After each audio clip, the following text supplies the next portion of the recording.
Hi, I'm Dan Percy, and I recently ran a workshop at the International School of Toulouse for the Practical Pedagogies event, which was an absolutely brilliant event. But I decided to put the workshop online for two reasons, really. The first one is because I always get really jealous that lots of people are doing some great workshops around the world, and I never get to attend them. So it's a bit of a plea, really, just to say that if you do a workshop, it would be amazing if you could post it online for those people that can't be there. And the second reason is because, whilst I think that this workshop isn't groundbreaking in any sense of the word, I think it's just very much a common sense approach to Geogebra. It's still possible that because I've done all of my development by myself with Geogebra, it's possible that there are people out there that are doing much more brilliant, amazing things in terms of teaching and learning with Geogebra. And it would be great to get feedback on this workshop and to learn about what they're doing. So they're the main reasons why I want to post the workshop online. So I guess I'll dig straight into it. If you have any questions, of course, you can just post comments on my blog, because this will be up on my blog. Or you can just send me a message via Twitter. You can see my Twitter name there, @Daniel Piercy. So please, any questions, please just let me know, and I'll try and answer those. So getting straight into it, you'll see that the title of the workshop is Geogebra, Pedagogy and Techniques. And the reason why I've underlined pedagogy and put it first is because I think that often when you're talking about technology or software, we tend to talk about techniques first, and then if we've got a bit of time at the end, we might talk a bit about pedagogy, or not at all. And that's, I think, a huge problem in education in general, and not just for technology, but for almost all resources that we make. We tend just to kind of get that thing and not talk about how to implement that thing. So today I want this workshop to be about techniques, because that's really important, but I want to frame those conversations in a pedagogical way. So before I get into into the main part of the workshop, I will just say something about this little animated Ferris wheel.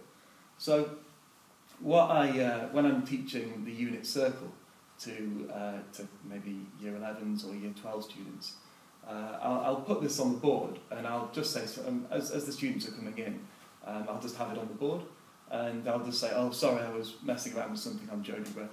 And inevitably, one of the students will say, because it's quite a cool little animation, they'll say something like, how did you make that, sir?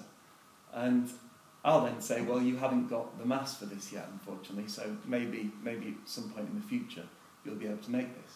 And then we'll do our lesson on the unit circle, on trigonometric functions, and then at the end, I'll show them the Ferris wheel again and say, now you've got maths to make it, so go ahead and do it. And if they know anything about Geogebra, if they played with sliders and things before throughout their schooling, then tend to be able to make this in minutes once they understand a point moving around a unit circle.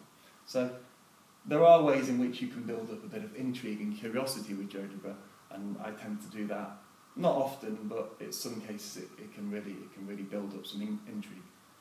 So moving on. So what's possible on Geogebra? I thought I'd start by showing you some of the applets that I've made in the past, quite a long time ago now, because I don't tend to spend a lot of time making really cool applets anymore, and I'll talk a bit about that throughout the workshop. But I'll just show you some that I've done. So this one I really like. This one's about identifying the golden angle for sunflower seeds. And as you can see, that if the angle is 137.5 degrees, and you can of course prove that mathematically, then you get a kind of a perfect configuration of seeds. And when students were investigating the golden ratio and the golden angle, I thought this was a really nice visual way of showing why it was such a perfect configuration. And if you just change this angle just to 137.4 degrees, you'll see a less efficient configuration of seeds. So I think that's quite a nice demonstration. Just to show a few more, I made this one quite a while ago to show the idea of a prism, because I find that it's quite difficult to show that when you have a shape in front of you, you often can't cut it up unless you've got kind of a loaf of bread or a cake, which is, you know, what I think a lot of people tend to do. But it's also nice to show it on Geogebra as well, to show that the cross-sectional area is constant all the way through the prism. And it's just nice to have that 3D aspect there to show that. Of course, you can change the prism as well, and show that cross-sectional area is always constant. So I quite like that one as a teacher demonstration tool. And another one here, just to show equivalent fractions. Let's say that someone was a student that struggled a bit, was struggling to find the equivalent fraction for 2/5. And you can see that, you know, you've got a show help button, so you've got that scaffold there, and also show y, which is so important because 2/5 is the same proportion as 6 out of 15. So just sticking 6 in there, press enter, and continue on. And we might talk about this at the end as to whether this is a good applet or a bad applet. It certainly looks reasonably impressive, but is it a good applet for teaching and learning? That's one of the objectives that I have in this workshop today. What more is possible on Geogebra? You've seen a few things there, but you may know that there's a great website called GeogebraTube, or tube.geogebra.org, in which you can search for loads of great applets that people much better than me have made in the past. So if I just go on to GeogebraTube, then you'll see tube.geogebra.org. You'll see that it's exactly like YouTube. It's the same concept. You've got popular worksheets and just worksheets that people are putting up as we speak. I would say that it's starting to get quite cluttered, just because so many people are using it now. And probably the best thing to do, if you want a specific applet to show a specific concept, then you can just search for it in this toolbar at the top here, and that will narrow your search down. And you'll see great applets here. On popular worksheets, you'll see the top one. The most popular one is an area of circles applet by I think Anthony Orr. It's called Orr Chimming, I think.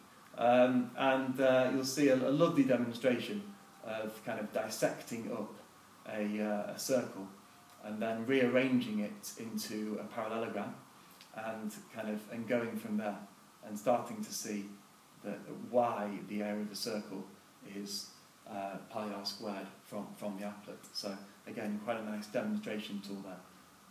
And we'll talk about where that should come in the learning sequence, whether it really is a great applet or not.